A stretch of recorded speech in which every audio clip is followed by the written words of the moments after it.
ബ്രാഹ്മണരെ ലക്ഷ്യം വെച്ചുള്ള പരാമർശം വിനയായി. ട്രംപിന്റെ സംഘത്തിൽ നിന്ന് പീറ്റർ നവാരോയെ നീക്കണമെന്ന ആവശ്യവുമായി രംഗത്തെത്തിയിരിക്കുകയാണ് അമേരിക്കയിലെ ഹിന്ദു സംഘടനയായ ഹിന്ദുസ് എഗെയിൻസ്റ്റ് റിഫോർമേഷൻ.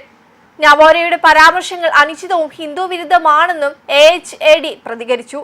നവാരോയുടെ ജാതിയെക്കുറിച്ചുള്ള പരാമർശത്തെയും സംഘടന അപലപിച്ചു. മോദി ഒരു പുണ്യ ഹൈന്ദവ പ്രാർത്ഥനയിൽ ഏർപ്പെട്ടിരിക്കുന്നതായി ചിത്രീകരിച്ചതിനെയും ഗ്രൂപ്പ് വിമർശിച്ചു. ഇന്ത്യയിലെ ഹിന്ദുക്കളുടെ അന്തസ്സിനെ അപകടത്തിലാക്കുകയും രണ്ട് വലിയ ജനാധിപത്യ രാജ്യങ്ങൾ തമ്മിലുള്ള അടിസ്ഥാനപരമായ ബന്ധത്തിന് ഭീഷണിയാവുകയും ചെയ്യുന്ന അവിവേകം കൂടിയാണ് അദ്ദേഹം ചെയ്തതെന്നും വിമർശനം അറിയിച്ചുകൊണ്ടുള്ള പത്രക്കുറിപ്പിൽ സംഘടന ചൂണ്ടിക്കാണിച്ചു.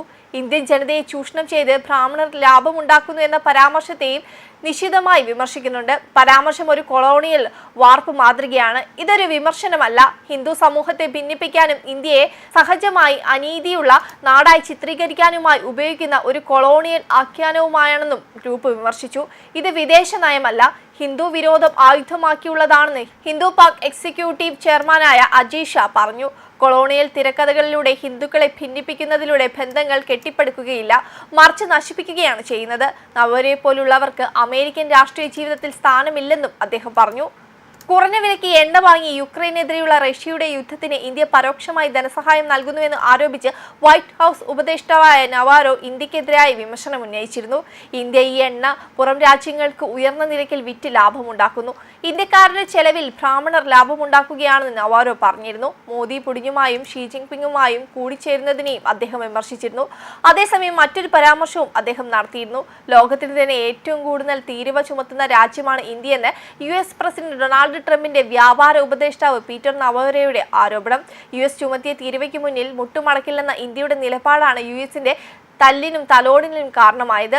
നവാരോ ഇന്ത്യക്കെതിരെ പുതിയ ആരോപണങ്ങളുമായി രംഗത്ത് വന്നു. പ്രധാനമന്ത്രി നരേന്ദ്രമോദി മികച്ച നേതാവാണെങ്കിൽ ചൈനീസ് പ്രസിഡന്റ് ഷീ ജിൻപിങ്ങും റഷ്യൻ പ്രസിഡന്റ് വ്ളാഡിമിർ പുടിനുമായി സഹകരിക്കാൻ കഴിയുന്നത് എങ്ങനെയാണെന്ന് മനസ്സിലാവുന്നില്ല. ചൈനയാണ് പാകിസ്ഥാൻ സൈന്യത്തിന് ധനസഹായം നൽകുന്നത്. പാകിസ്ഥാനെ ആണവായുധം നിർമ്മിക്കാൻ സഹായിച്ചതും ചൈനയാണ്. ഒട്ടേറെ തവണ ഇന്ത്യയെ ആക്രമിച്ചു. ഇപ്പോഴും ഇന്ത്യയുടെ കുറച്ചു ഭാഗം ചൈന കൈവശം വെച്ചിട്ടുണ്ട്. ഇന്ത്യക്കാരോട് എനിക്ക് സ്നേഹമുണ്ട്, മോദിയോട് ബഹുമാനവുമുണ്ട്. ഇന്ത്യ സഹകരിക്കേണ്ടത് US-നോടാണെന്നും നവാരോ പറഞ്ഞു. 2022 ഫെബ്രുവരിയിൽ യുക്രൈൻ യുദ്ധം തുടങ്ങിയതിനു മുമ്പ് ഇന്ത്യ റഷ്യയുടെ എണ്ണ വാങ്ങിയിരുന്നില്ലെന്നും അദ്ദേഹം വാദിച്ചു. റഷ്യൻ റിഫൈനറികൾ ഇപ്പോൾ ഇന്ത്യയിലെ വൻകിട എണ്ണ കമ്പനികളുമായി കൂട്ടുകെട്ടുണ്ടാക്കിയിട്ടുണ്ട്. പുടിൻ മോദിക്ക് ക്രൂഡ് ഓയിൽ വില കുറച്ച് നൽകുന്നു. ഇന്ത്യ ഈ എണ്ണ സംസ്കരിച്ച് യൂറോപ്പ്, ആഫ്രിക്ക, ഏഷ്യ എന്നിവിടങ്ങളിൽ ഉയർന്ന നിരക്കിൽ വിറ്റ് ലാഭമുണ്ടാക്കുന്നു. ഇന്ത്യയിലെ ജനങ്ങൾ ഇക്കാര്യം മനസ്സിലാക്കണം.